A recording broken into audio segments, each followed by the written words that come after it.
some people, when they're marking that moment, they're thinking about the passage of the Civil Rights Act of 64, the Voting Rights Act of 65, and the Fair Housing Act of 1968. This does not necessarily change the way that people's day-to-day lives are fully lived. Like, this does not change economic systems. This does not change the funding of schooling. This does not change people's access to health care. This does not change how Black communities are policed. It doesn't fundamentally change the court systems. In fact, there's ways that the court systems you would think are at one point in a way becoming more racially liberal and then change course. Like Supreme Court decisions do end up eviscerating or undermining our Fourth Amendment rights, which, protection from search and seizure. Well, that matters a lot in the way that Black people are policed and in daily lives, in their cars, on the streets. Those are practices of racism. And those are structural things, right? Those are things that can affect people's life chances in a way that has related to institutions. And that's another conversation aside from the way that we treat each other interpersonally. Let me interrupt for a second. I want to ask, what you've just mentioned is a small part of how Black lives are affected. But what happened? Why 2013? Why one incident of a young Black man's death erupted into the Black Lives Matter movement? I think social movements are a little bit strange in this way because it's not as if Trayvon Martin's death is the only one in some kind of vacuum. It is not. When Obama was coming into office, I think right before he was inaugurated, Oscar Grant is killed in front of hundreds of people on New Year's Eve on a platform in Oakland.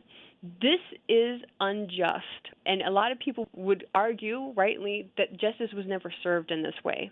So why 2013 and why Trayvon Martin? It's hard to say why just that death because there are so many others, right, that came before that.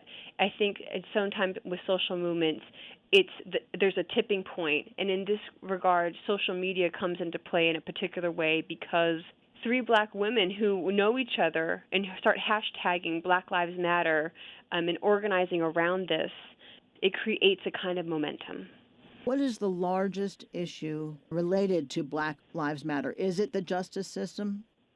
I think that's what most people think it is. I think people mostly have thought about police or people who are taking upon themselves to be like vigilante police, like George Zimmerman, and, killing Black people, particularly with guns, right? They're thinking about things in this way. Or, the chokehold in the case of Eric Garner. But the message for Black Lives Matter is much bigger. It is a framing for talking about the value of Black people and that Black people are and have been undervalued, that their actual human lives have not been treated as equivalent to that of other people, particularly whites. And I think the reason why this framework of thinking is so powerful is because it captures all the things that these predecessors were saying, whether it had been in the labor movement, whether it had been with the abolitionists.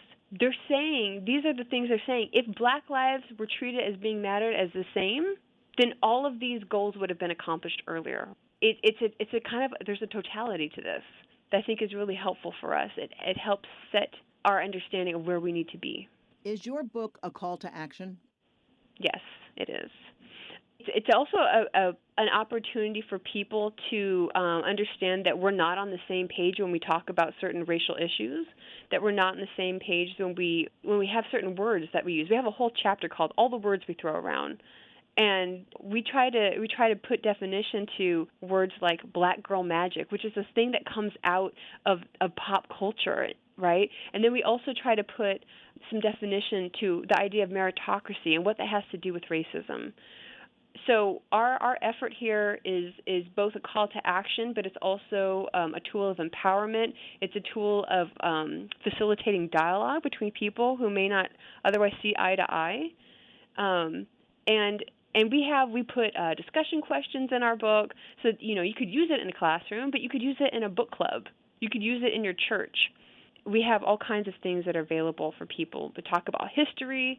We talk about federalism, which doesn't seem to be a very sexy topic to some people, but actually is really important for how we organize and how we think about solving problems in our communities. Tehama Lopez Bunyasi, with Candace Watt Smith, wrote the book Stay Woke, A People's Guide to Making All Black Lives Matter. Thank you, Tehama. Thank you so much for having me on it. Hello, Mississippi. You be well.